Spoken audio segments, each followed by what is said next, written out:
Et salut à tous, aujourd'hui petite vidéo sur la CP2 de chez Artemis. Donc il y a deux modes, le mode pistolet et le mode carabine. Là comme on voit elle est en mode carabine, donc le mode pistolet c'est simple, vous avez juste une petite vis là, on retire la crosse, on rajoute un petit cache, on vire le canon qui est ici, il y a trois vis pour l'enlever, on rajoute le canon court, le silencieux s'adapte sur le canon court, et puis du coup on a deux armes pour le prix d'une. C'est-à-dire aux alentours de entre 120 et 150 euros. Moi je l'ai eu honnêtement à 70 euros en plus en version camo d'occasion. Donc on en trouve d'occasion aussi, c'est pas mal. C'est la version 4.5, autant pour moi. Le réducteur de son, on va voir si au son de la vidéo on entend la différence, mais il y a une différence. Il fait vraiment bien le job. Pour tirer, si on veut tirer à la maison par exemple, dans un endroit même fermé ou clos, ou même dans un jardin, on gêne personne. Plus de bruit à l'impact, malgré que j'ai un carton avec du tissu à l'intérieur, on entend plus le bruit de l'impact que le bruit de la carabine ou du pistolet. C'est très bien. Qu'est-ce que je peux vous dire dessus? Qu'est-ce qu'elle a? Alors elle a, quand vous mettez la version carabine, je peux le mettre sur la version pistolet aussi. J'ai jamais... bon, je réfléchis, ouais je pense qu'on peut le mettre. Moi je le mets pas parce que j'ai un point rouge sur mon pistolet, mais sinon là vous avez une visée, ok. Et puis au bout là, vous avez un tout petit rail Picatinny qui vous permet de mettre un bipied. Et ça c'est excellent. Donc en fait elle est fournie avec tout cette carabine, sauf les accessoires bien sûr. Mais sinon, je veux dire, si on a une lunette et un bipied, ben voilà, il n'y a plus qu'à fixer ça dessus, puis on a tout. 1,3 kg sans les accessoires, donc hyper légère, franchement, c'est très agréable à manier. Le design, ok, le design c'est pas la plus belle des carabines, on est d'accord, mais le boulot qu'elle fait, et puis la sensation qu'elle donne, c'est un régal, c'est vraiment un régal. Moi je l'adore. Je l'adore pour vraiment pas cher. On a deux armes et hyper efficaces. C'est pas deux armes où il y en a une qui marche mieux que l'autre. Là, c'est les deux sont efficaces, aussi bien le mode pistolet que le mode carabine. Donc c'est vraiment un pur régal. Moi, j'ai rajouté un adaptateur parce que j'avais des colliers en Picatinny. Sinon, on mettait des colliers en 11 sur la queue de la ronde. C'est impeccable, ça bouge pas non plus. Je sais pas où j'ai mis les miens. Donc j'ai récupéré ça que j'avais déjà. Qu'est-ce que je peux vous dire dessus? On va utiliser les plans RWS vendus par Decathlon, ok, qui sont à 0,45 grammes. Donc voilà, trouvable chez Decathlon, pas de frais de port, ça c'est très bien. On va faire un test sur 15 mètres. Donc je ne trie jamais, j'ai toujours monté les mètres, ok. Donc je ne suis pas là pour vendre quoi que ce soit, je suis là pour faire une démo de ce qui me passionne avant tout. Donc on a 15 mètres 11 exactement, donc les 11 c'est cadeau. On va essayer de faire un test chronie, il y a un peu de vent, alors mon chronie dès qu'il y a du vent, le vent pénètre à l'intérieur bien sûr, donc des fois ça fausse ou des fois ben, ça marche pas. Donc si on arrive déjà à avoir 1, 2 voire 3 essais concluants, ça sera déjà pas mal. Annoncé à 6 jouets en mode pistolet, puis à 8 jouets en mode carabine, ok. Qu'est-ce que je voulais vous dire? Donc voilà, on va faire un test groupement, précision. J'ai un peu du mal à récupérer depuis que j'ai la CV Life avec cette lunette. La luminosité, même ne serait-ce que le tube en 2.5 et le tube en 3 mm sur la CV Life, il y a un gros changement. Enfin, c'est pas la même qualité quoi. On est sur une lunette à 200 balles sur la CV Life, là on est sur une lunette à 70-80 balles et on voit vraiment la différence, même pour la parallaxe et tout, c'est pas pareil. Les clics, le réglage et tout, il n'y a pas photo. Donc j'ai quand même gardé celle-là parce que la CV Life est réglée sur la T-Rex et j'ai pas envie de la toucher, elle est très bien réglée. Donc test sur deux cibles, on fera un test avec le silencieux et sans silencieux pour voir s'il y a une grosse différence. Et puis un petit test à bras franc pour voir un petit peu ce que ça donne sur 15 mètres. Quoi. Allez, c'est parti, je mets les caméras en route et puis on y go. Allez, let's go!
trop fort.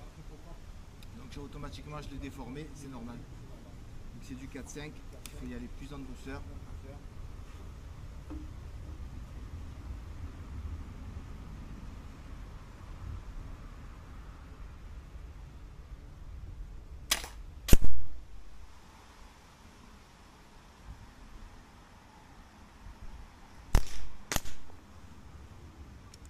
Ça pète plus fort quand même.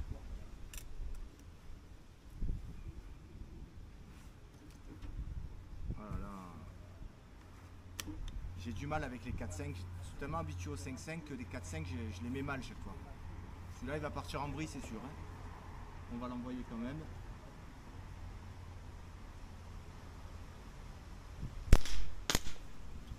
Pas tout à fait.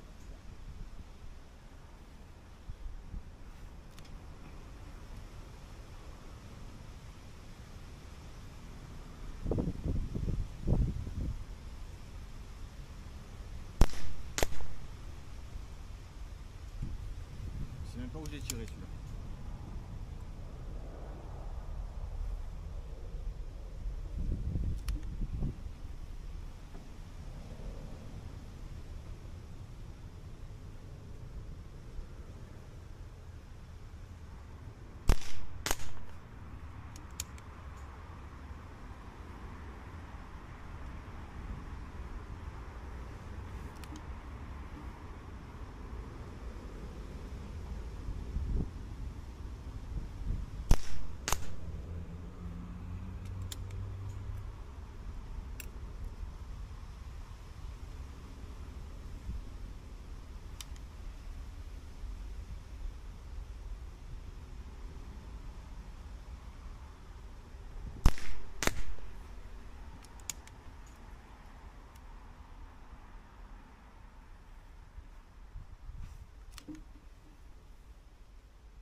Ah, voici le résultat alors avec le RDS.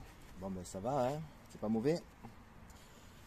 Et sans le RDS, ben c'est pareil, c'est juste que ça décale un peu plus. Mais avec un bon réglage de lunettes, on fait un bon groupement. Hein. Bon, celui-ci c'était en refait. Je voulais tester quelque chose. Donc là on est sorti, mais sinon on a 10 plans de chaque. C'est propre pour du 10 mètres avec un petit peu de vent. Le plomb est quand même assez léger, donc c'est très très propre. Voilà, allez, on passe à la suivante.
pas évident, bras franc. Hein. Tu as l'habitude des appuis chaque fois, que ce soit sur bipied, coussin ou quoi que ce soit. C'est hard, hein.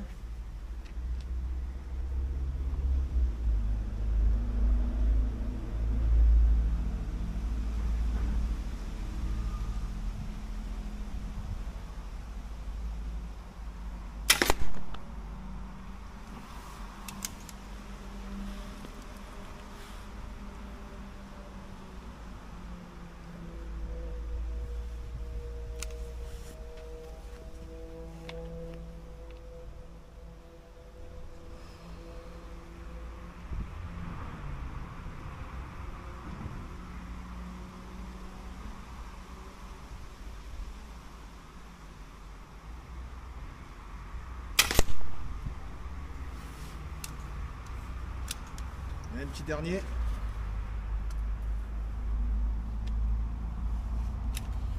L'avantage qu'il y a, c'est qu'elle est hyper légère déjà. Donc ça, c'est beaucoup moins fatigant qu'une carabine qui dépasse les 2-3 kg. Là, on est vraiment light là. C'est juste la position, la crosse est vachement fine.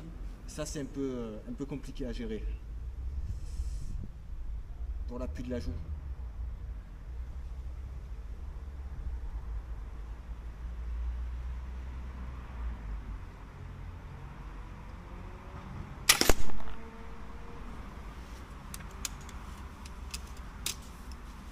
Allez, on va voir les résultats. Bon, mais voilà, petit résultat, ben, pas trop médiocre, hein. 3 qui se touchent ici, 2 qui sont sortis, puis un à l'intérieur. Donc je tire très rarement à bras franc, et honnêtement avec celle-ci c'est beaucoup moins difficile. Elle pèse rien du tout, donc ça y joue beaucoup, et puis voilà, et puis elle est assez maniable, quoi. Donc voilà, ben, écoutez, je suis pas dégoûté du résultat. Ces plans, c'est vraiment de la bombe atomique, ils vont super bien avec. Je peux que les conseiller si vous achetez ou si vous avez déjà la CP2. D'autant plus qu'on les trouve à Decathlon, donc ça évite les frais de port. Ça aussi c'est pas mal, c'est une économie, c'est entre 8 et 8,50 € la boîte. Il y en a 500, on peut s'amuser quand même pas mal de temps. Qu'est-ce que je peux vous dire d'autre dessus? Super carabine. Voilà, on va essayer de revenir dessus un petit peu. Super carabine. Hop, on recule un petit peu. Voilà. Le seul hic, on va dire, s'il y en a un, si on chichite, c'est la crosse qui est quand même assez fine. Pour caler sa joue, c'est un peu compliqué. On peut y rajouter quand même un coussin pour les busques. Là, vous avez vu comme j'ai sur la T-Rex, pour ceux qui ont déjà vu mes autres vidéos. Ça permet quand même de bien caler sa joue. Ça reste quand même très léger, hein, malgré qu'il y ait un bipied et une lunette. Franchement, ça pèse rien du tout, quoi. Je sais même pas si je pourrais même pas essayer de tirer comme ça, vous voyez, tellement c'est léger, quoi. Donc ça, c'est vraiment à la queue du plus, cette carabine. Que du plus. Niveau consommation, on va dire on est entre 35 plombs vraiment correct, très correct. Puis après ça commence à chuter, c'est un peu normal, il n'y a que 12 grammes dedans. Qu'est-ce que je voulais vous dire? Sinon moi, bon là je démonte le bipied parce que bien sûr j'ai quelque chose qui me gêne devant. Je vais le démonter juste pour vous montrer quelque chose. Pour ceux qui ne le savent pas, voilà, ça se démonte en dessous aussi, ça c'est pas un souci. Ici vous avez 2 livrets avec, exprès pour viser, hein, une mire là, et puis vous avez de quoi un tout petit rail Picatinny qui permet de fixer un bipied ou une lampe, ce que vous voulez. Puis voilà quoi. Donc après ça reste simple, hein, très simple. Pour vider la sparklette, hop, vous desserrez un petit peu. Je sais pas si on va entendre. Allez, là reste pas mal quand même. Ça coule encore, ça se vide encore.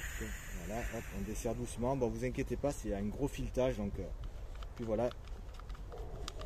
Alors, la petite technique, c'est que souvent la sparklette reste collée dedans, du moins coincée. Donc là, vous avez un petit espace, vous voyez. Vous avez juste à pousser un petit peu, et puis voilà, ça tombe et c'est impeccable. Donc super carabine. Honnêtement, je peux que la conseiller. Moi, j'ai eu la chance de l'avoir à, je crois, 70 balles en occasion. Donc bien sûr, je me suis jeté dessus. Hein. À ce prix-là, on n'a pas grand-chose. Du moins, à ce prix-là, on n'a pas un pistolet et une carabine, quoi. Donc je ne vais pas me plaindre. Donc foncez, si vraiment vous avez même envie de tirer à la maison, elle est très silencieuse. C'est ce qui vaut le coup avec le silencieux, bien sûr. Sans silencieux, j'espère qu'on va l'entendre dans la vidéo. ça pète quand même un peu plus fort, mais c'est pas non plus, ça pète moins qu'un airsoft quoi, moins de bruit, ok. Donc voilà, écoutez, je vous remercie beaucoup pour la vidéo et puis je vous souhaite une bonne journée et puis je vous dis à bientôt, bye bye.